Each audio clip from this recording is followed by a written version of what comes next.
Welcome to this video. Perhaps you have heard many times about serverless auto-scaling, pay only for consumption. But where to make a start, how to get hands-on, build a working app quickly, how to run it in the cloud with low cost, or deploy to anywhere it's needed.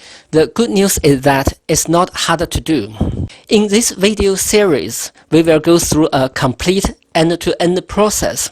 We will use free, open source, cross-platform tools to construct code projects from scratch, build them step by step. We will demonstrate how different components, front-end, back-end, and database are joined together. Also, how they can be decoupled. Hopefully, it will be your choice to use what technology, framework, or programming language suitable to you. We will get the app up and running on Azure. Its operating cost could be very low, depends on the consumption. It will be serverless. No single server is required for the deployment. No need for us to manage infrastructure. Auto-scaling is provided by the backend. It scales up to meet massive scale dynamically when it is needed. We don't need to worry about scaling or write code to handle it. We pay for consumption or usage, cut costs during off-peak hours. All sounds great. However, we may need to deploy apps to different environments, on-premises, other cloud platforms, or even multiple cloud. We will explore the possibility and briefly demonstrate how it could be achieved. A quick overview of the video series. This is part 1, Introduction. In part 2, we will construct code projects from scratch on local machine, build the foundation. Part 3 is all about provisioning resources and getting them ready on Azure. In part 4, we will put all parts together, deploy the app to Azure, get the app running. In part 5, we will go beyond, talk about potential deployment options for on-premises and multi-cloud. Let's get started. First, think about the target system we are going to build. In this demo, the front end will be a single-page application built by React. It will communicate with the backend via REST API. It will be hosted in a static website. It's decoupled from the backend, so it will be your choice to use what UI framework. At the backend, we will have a REST API service using Azure Functions. It will provide all dynamic data required by the front end. For the database, it will be Cosmos DB free tier in this demo. However, we will see how easily it could be replaced by a different database when needed. A quick list of software tools I'm going to use. All of them are free, open source, cross-platform. From my point of view, all of them are optional. It's perfectly fine if you use different tools. Visual Studio Code as a code editor, PowerShell Core as a command line shell, Node.js and React for the front-end development, .NET Core, Azure Functions runtime, and Azure Functions core tools for the backend, Azure command line interface to provision Azure resources, Docker to containerize the backend service. Also, I use C# to write the backend Azure functions. Other functions such as Python, Java, JavaScript are well supported by Azure Functions too. Ideally, you will need an Azure account to deploy the app to Azure. However, it can be optional as we will explore the possibility to deploy it to on-premises and other cloud platforms at the end of the video series. All the source code is available on GitHub. Please check it out. Also, a complete guide can be found on medium.com if you search Build a Full-Stack Serverless App on Azure. Thanks for watching. See you in the next video.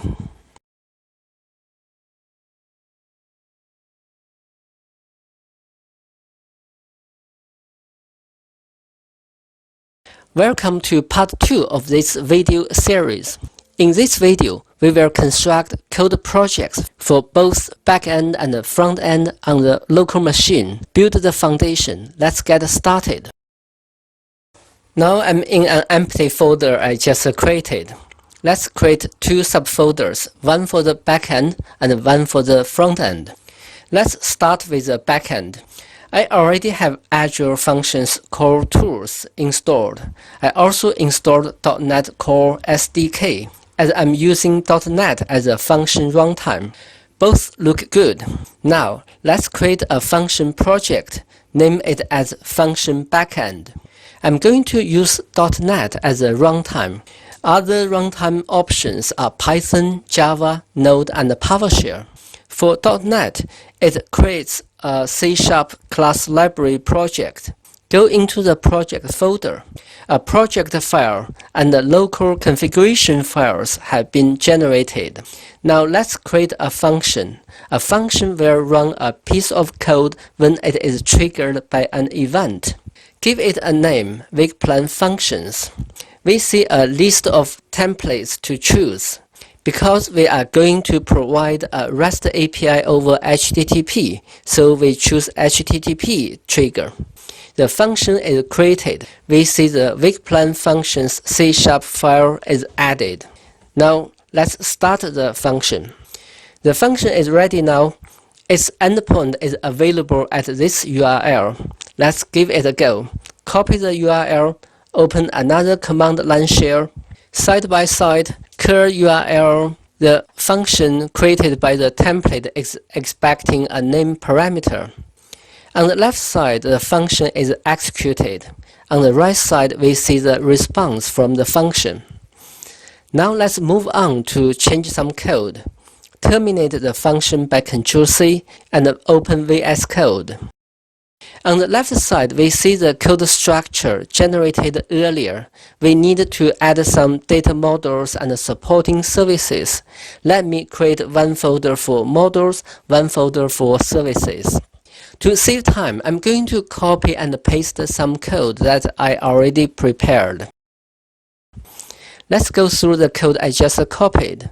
In the models, we have a class called Wigplan. It's a plain old C# object. It has a few properties including ID, title, and others. I keep it very simple. In the services folder, I added one interface, iPersistence service. It's an abstraction of the create, read, update, and delete operations on Wigplans. Everywhere we use this interface, and so we can decouple from the implementation of persistence service. Because we haven't got a database set up yet, so I create a fake persistence service. It implements interface iPersistence service. Look into the details. When we try to get Wigplan async, we actually call a method getFakeData, which returns some hard-coded data. Review other methods in the class. They haven't been implemented yet. Also, I added a service factory. It constructs a service objects. For now, getPersistence method constructs and returns an instance of fake persistence service. It will be replaced later. I have changed the Wigplan functions from the original one generated by the template. There is only one function at the moment. The function is triggered by HTTP request. We set authorization level as anonymous. It means when we call this function, we don't need to provide any API key. It supports HTTP GET method. Its root is Wigplans. When a request comes in, this block of code will be executed. It gets an instance of persistence service from service factory and then call getWigplanAsync method to retrieve data. If there is some data, it returns the data in the response. We start the function project and see it in action. Now the function is started. We see the function supports HTTP GET method. Also, the root is changed as we specified in the code. Let's copy this URL and test it out. We open a command line shell side by side. Cur URL, give the URL of the function. On the left side, we see the function is triggered and then executed. On the right side, the response includes the hard-coded data we defined earlier. Now we have a function running which responds to HTTP GET request. Let's move on to the front end. Nowadays, there are many UI frameworks. In this demo, I'm going to use React. It's easy to learn and it runs fast. However, later you will see the front end is decoupled from the back end, so it's your choice to use what UI framework. If you have used React, likely you know about the Create React app. It's an NPM package help us to create a new single-page application in React. Let's see it in action. npx is NPM package runner. Create React app is a package name. React frontend is our project name. It will go ahead and create a single-page application. Also, it will download and install the packages, dependencies. It will take some time. App is ready. Let's go into the project folder. It generated package.json and other subfolders like src public. We will look into them later. Okay, let's start the app. We see the Create React App homepage. All looks good. Terminate the process by Ctrl+C. Terminate the job. Now we are going to make some code change. Open up VS Code. On the left side, we see the code structure just generated. We need to extend it to display a list of week plan, ideally in a reusable component. So let's go ahead and create a placeholder for components. Add a subfolder under src, call it components. I'm going to copy and paste some code I already done. Let's go through the code I just copied. In the components subfolder, I just added weekplans.js. Inside, a function component called weekplans is defined. It has one input parameter, which we are expecting is an array of week plans. In the method, we are using JSX, which is a syntax extension to JavaScript. First, we display a header, week plans at the top. Then we call map method of the input array goes through each of the items to display a week plan in a card. In the card, we display the details such as title, start date, and so on. At the end, we expose this component to other modules. Let's have a look of app.js, a container for all other components. Import the week plans we just created. We use state to hold the data pending to be rendered. We use component didMount method. This method is executed immediately when the component is mounted. In the method, we fetch data from an URL defined by an environment variable. We will come back to this in seconds. Get the JSON content. Set the value of the state to the data. In the render method, we simply return the component week plans to be displayed on the page. Let's come back to the environment variable. We need to provide the actual URL. I already defined one configuration file, env.development.local for local development.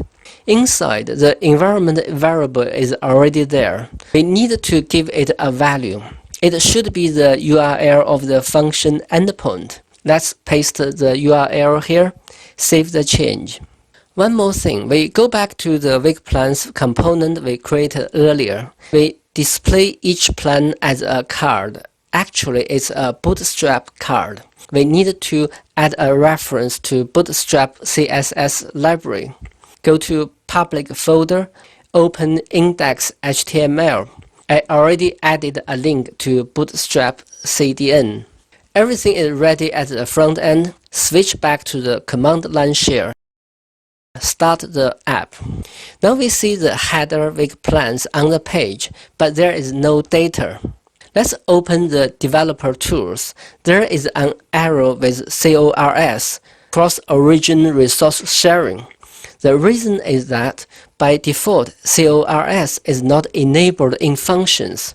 So let's copy this origin and enable it at the function side. We switch to the function project, open the local configurations for functions, local.setting.json.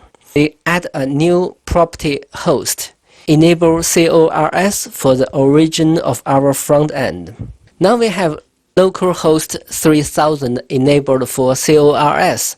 Save the change, restart the function. When the function is ready, we switch back to the browser, close the developer tools, reload the page. The data from the function is displayed on the page. Now we have a single page application running at the front end, a function at the back end responding to HTTP requests. The front end fetches data from the back end and displays them on the page. We are ready to move on to the next video. Thanks for watching.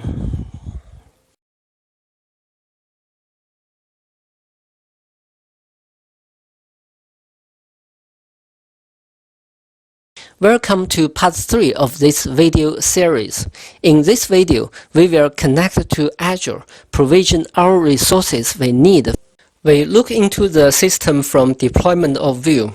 We need to provision resources for the front end, the back end, and the database. We will use a resource group to group our resources together so we can easily provision, manage, and delete them. For the front end, we will use a storage account to host the static website. For the back end, we will use a function app as a container to host the execution of individual functions. Just be aware, in a microservice environment, we may need multiple function apps.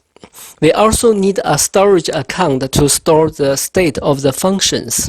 For the database, what shall we use? NoSQL or SQL? It's really up to what requirements on consistency, availability, and other factors. Anyway, it's important to decouple the database implementation from other parts of the app, so we have some flexibility to choose what database to use. In the previous video, we introduced an interface of persistence service, which is being used in other parts of the app, so we can decouple the app from some specific database implementation. In the next video, we will cover more on this. Perhaps you can apply repository design pattern to achieve the same goal. I'm going to use Azure Cosmos DB free tier for this demo. Cosmos DB is a global distributed multi-model database service. It's a practical option for massive scale, high-performing systems too. There are multiple ways to provision Azure resources. I'm going to use Azure CLI. It's open source and cross-platform, and it enables us to repeat or automate the process. Let's get started. Now I'm in a command line shell. I already installed Azure CLI. It looks good. First, we need to connect to Azure. We can log in Azure by AZ login. I have done this already, so let me skip this step. We will create a resource group, define a variable for the resource group name, then define a variable for the location. I use West US2 as a test location, but you can set up your preferred location or region here. Let's create the resource group. Give it a name, location. The resource group has been created successfully. Next, we create a storage account for the front end to host the static website. Define a variable for the storage account name. The name needs to be global unique, contains lowercase letters and numbers only, and it should be no longer than 24 characters. Create a new storage account. Give it a name, resource group, location, SKU. LRS stands for Locally Redundant Storage. The storage account has been created successfully. Similarly, we create another storage account to store the state of functions. Define a variable for the storage account name. Create the storage account. Give a name, resource group, location, SKU. The second storage account is created. Let's create a function app for the backend. Define the name variable. The name needs to be global unique. I came up with a long name. Create a function, resource group. We are going to use a consumption plan. Give the consumption plan location. Function name, storage account to store function states. Runtime is .NET. Other options are Python, Java, JavaScript, PowerShell.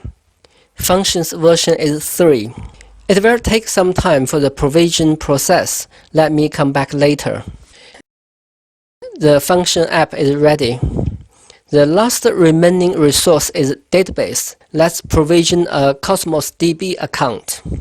I'm going to use the free tier. Just be aware, there are some limitations. The first 400 request units per second throughput, 5 GB storage are free, up to 1 free tier account per subscription. Define a variable for the Cosmos DB account name. For the free tier, I'm using Azure Quick Start template, so define the template URI.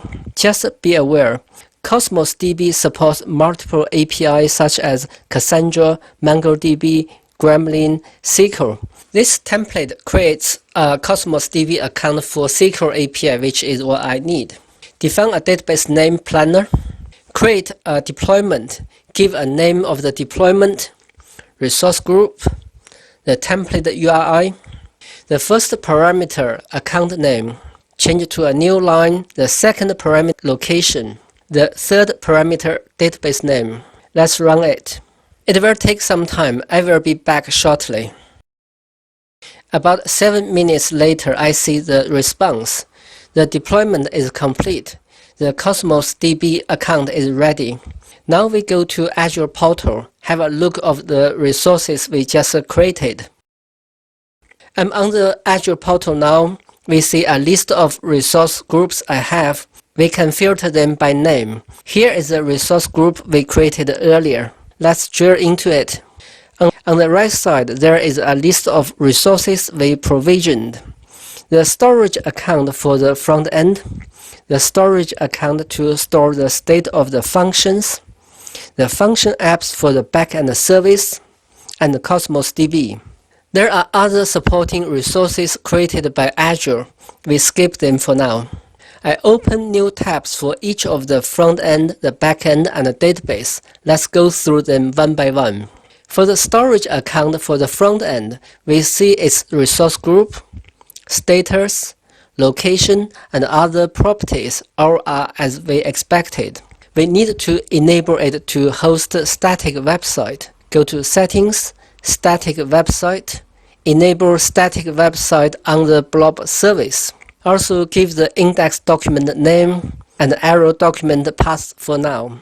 We will come back to this document settings in the next video. Save the change. We see the primary endpoint, which is the URL of our website. By default, the domain name is storage account name. .z5 is a regional code. .web.core.windows.net. We can customize it with our own domain. Go to blob service, customer domain, specify domain name here. Let's move on to the function app for the backend. On the overview, we see resource group, status, location, URL, and other properties. From the URL, the domain name of the function app is functionname.azurewebsites.net. Again, we can customize the domain name. Go to Settings, Custom Domain. Add our own domains here when it is needed. We also want to see what functions have been deployed to this app. Go to Functions, Functions. There is no function deployed yet. We go to the last tab, the database, Cosmos DB. On the overview, we see status, resource group, read-write locations, URI of the service endpoint. The domain name is Cosmos DB account name .document.azure.com. Again, we can customize the domain name if it is needed. We go to Data Explorer. It's handy. We can connect to the database, view and query data in the web browser without installing any client tools. The account is for SQL API as we expected. There is one database planner as we specified at the provision stage. Later we will get the app connected to this database and access data. We need some settings to connect to the database. Go to Settings, Keys. Here are the URI, either primary key or secondary key we will use in the next video. Now we have all the Azure resources provisioned for the front-end, back-end, and the database. We are ready to move on to the next step. Thanks for watching. See you in the next video.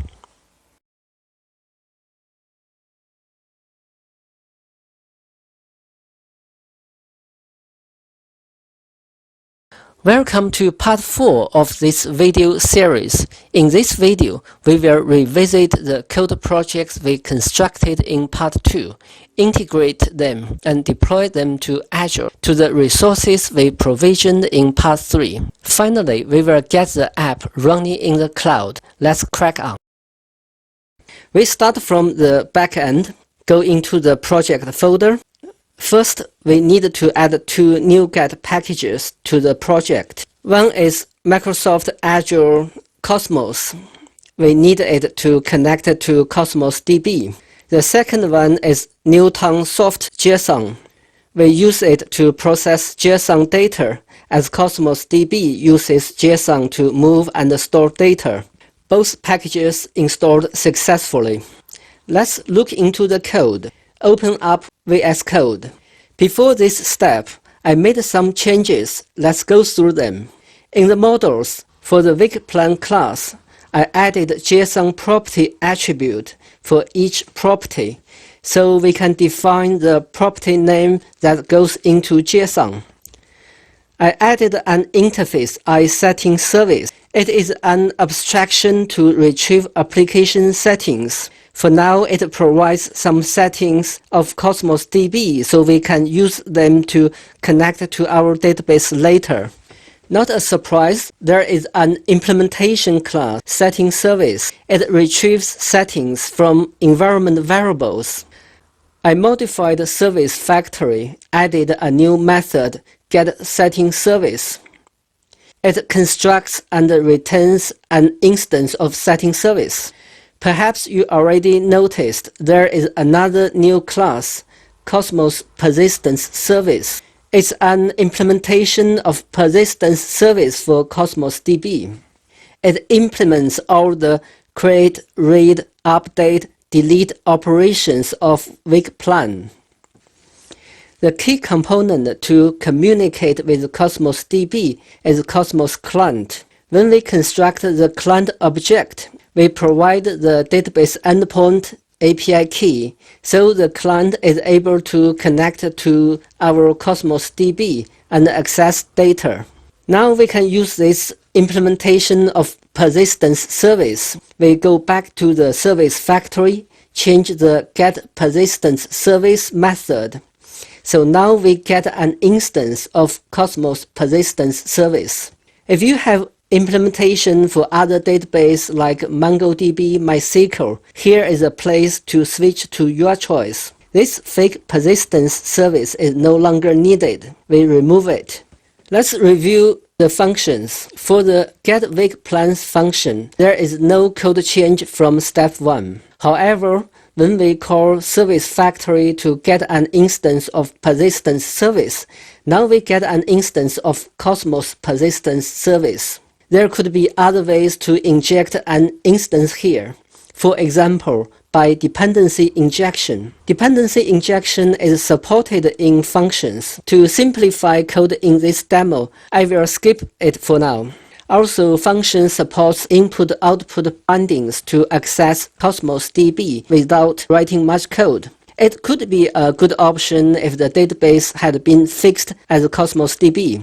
In addition to this getWeekPlans function, I also added other functions to create, update, delete week plans. One more thing, remember in settings service, we retrieve settings from environment variables.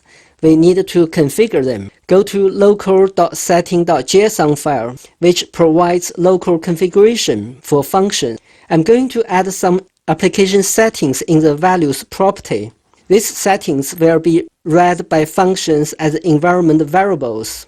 I just added some keys of settings, but where can we get the values? Remember, in step 2, on Azure portal, we navigated through Cosmos DB account, settings, keys. We saw the database endpoint, also the primary, secondary keys. So I copy the database endpoint primary key from the portal and add them to here. I set the database name as planner, container as week plan. Both are fully customizable. Everything is ready. Let's open a new terminal. Start the function project. When it is ready, we have 5 functions available locally to respond to different kinds of HTTP requests, including get, post, put, delete. The functions connected to Azure Cosmos DB. Just be aware, for local development and testing, we could install Cosmos DB emulator on the local machine. To simplify the demo, I have skipped this. Let's move on. Now I'm going to test the functions. I use Postman. It's a powerful and friendly REST API client tool. Let's copy the URL and switch to Postman. In the Postman, create a request. It's a post request. Paste the URL of the function.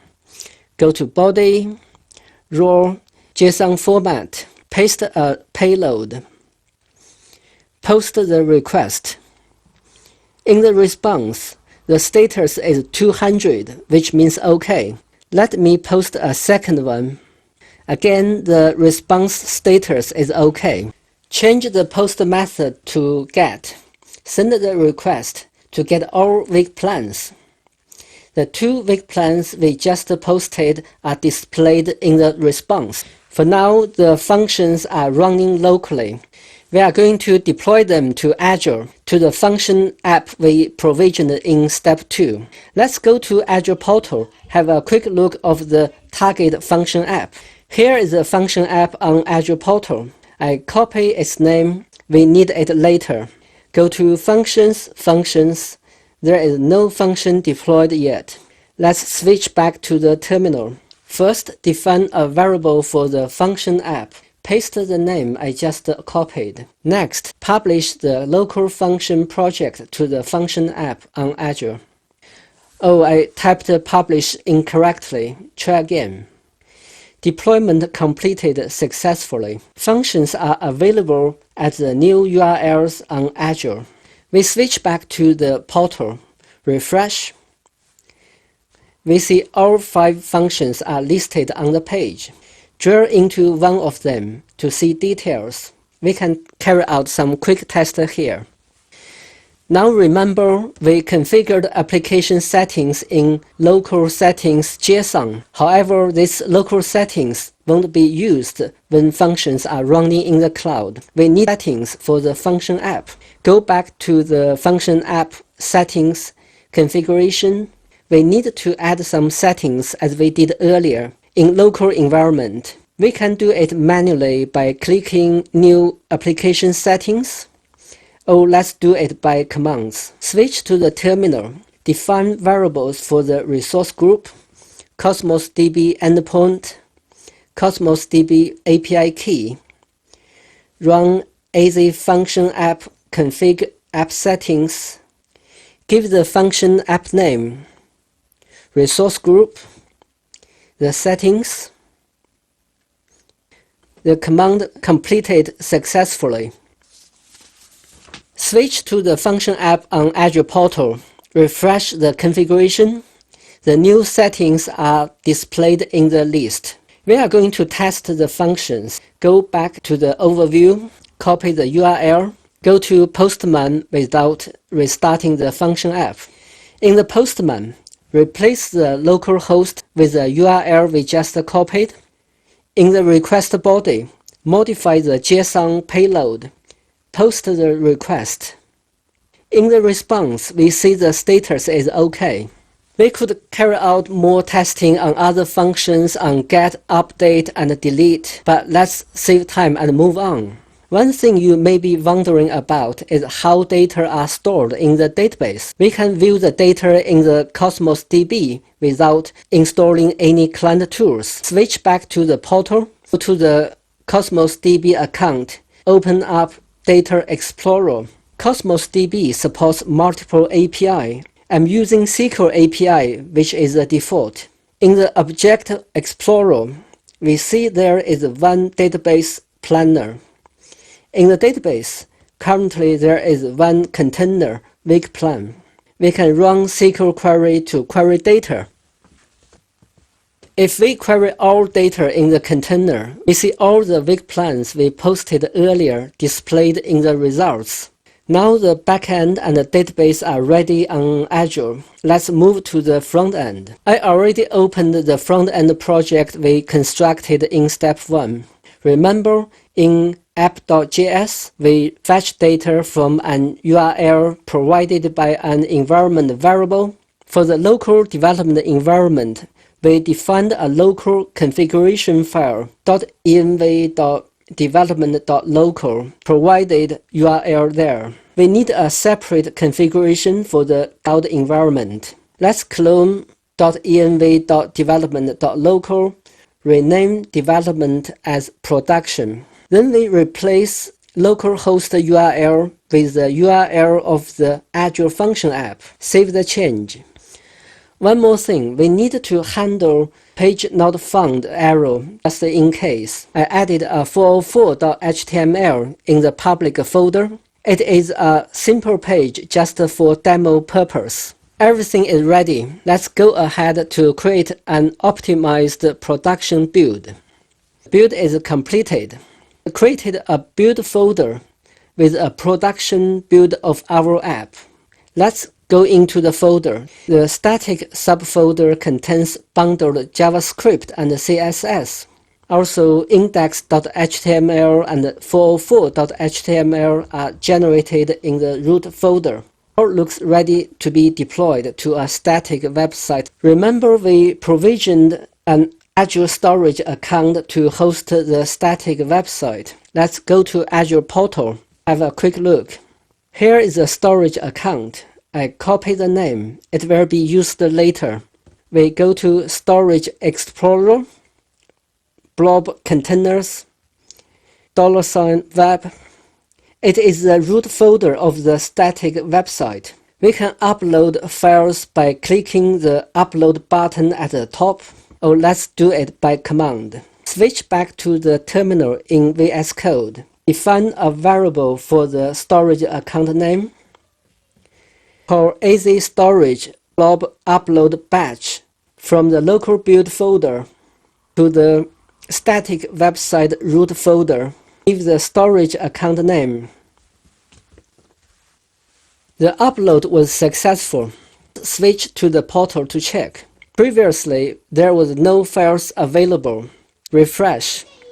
We see all the files and folders in the local build folder have been uploaded. Let's check some settings before we test the website. Go to the static website. Here is the URL of the website. Let me copy it. Index document name is index.html. Arrow document path should be 404.html. Let me fix it. Save the change. Okay, all are ready to go. Open a new tab. Try the website URL. The header is displayed, but there is no data. Open the developer tool. There is a problem with CORS, cross-origin resource sharing. Because CORS is not enabled by default for Azure Function, we need to enable it for the website. Let me copy the origin of this website. Go to the Function app on the portal. Navigate through API, CORS. We see allowed origins. There are some origins added by Azure by default. We add a new one, paste the origin of our front-end website, save the change. Now let's switch back to the website. Reload the page. Now we see the data. This page is very simple, but remember we have all the code operations available at the backend. So potentially we could work on the front end separately, add more features on weak plans like add, update, delete. But I think you got the idea. Let's move on. We also want to know what will happen if I input a wrong page name. So let me test it. ABC is a page doesn't exist. The 404 page we defined before is shown. Now we have finished the whole process on front-end, back-end, and the database from local environment to Azure. When the Azure resources are no longer needed, we can easily destroy them. One of the easy ways is to go to the resource group on the portal, delete the resource group. All of the resources within the resource group will be deleted. Now we have a full-stack serverless app up and running on Azure. We have walked through all the steps how to come to this point. However, you may think about on-premises or other cloud platforms, how to deploy the app to there. We will talk about this in the next video, the final part of this video series. Thanks for watching.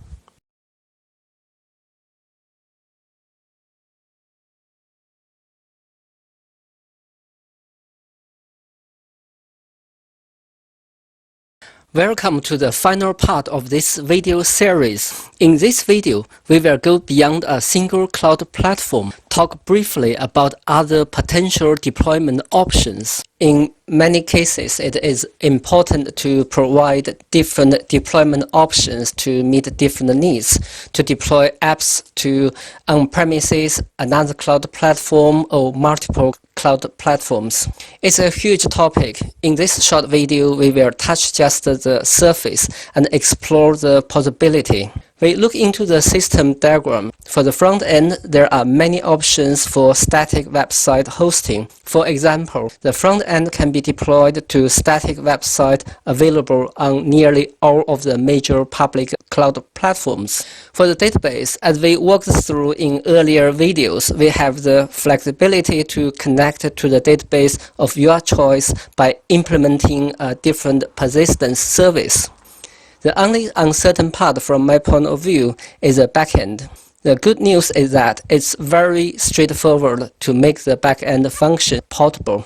The approach is to containerize it into a Docker container with all its runtime packages and dependencies. Then we can run the container in the serverless container instance or Kubernetes cluster in the cloud or anywhere as you run Docker container on premises, on edge, or in the cloud. Let's see it in action.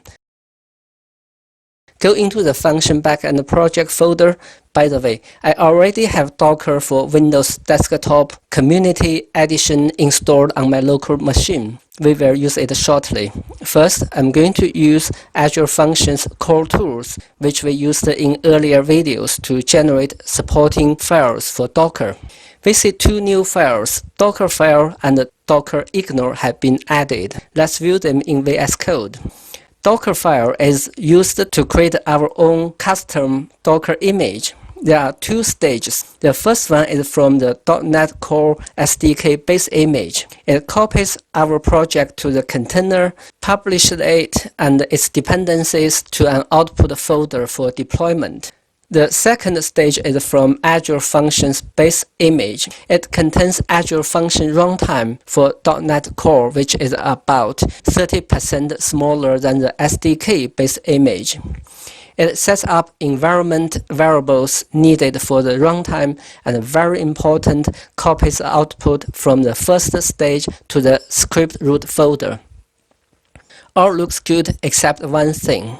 Our function project is using .NET Core SDK 3.1. Good news is that there is SDK 3.1 base image available, so let's change the SDK from 3.0 to 3.1. Save the change. Next, we go to Docker ignore. It defines all files and folders ignored during Docker image build process to minimize the image size. Let me ignore. Save the change. Now we are going to build the Docker image. Switch back to the command line shell. Call docker build, tag or name as function backend, build from the current folder. The build is successful. List the image with a name. We see the image we just built. Because we didn't specify a tag, so the tag is set as latest by default. There are some environment variables needed in runtime. We can provide them in the command, or let's define them in an env file in advance. Switch back to VS Code and add a new file. Give it a name. First, functions require a storage account to store its state. However, we don't have one available yet, so we set it as use development storage. In a production environment, we should set up a storage here properly. Also, I'm adding some settings needed to connect to the database. Save the change. Go to the command line shell. Run the Docker image in the background. Bind host port 7072 to container port 80. Provide the env file we just defined. Give a container name, then image name. The container is up and running. List the running container. We see the container ID, image name, and other properties. For the ports, host port 7072 is bound to container port 80. Call docker logs to view logs inside of the container. 981 are the first 3 characters of the container ID.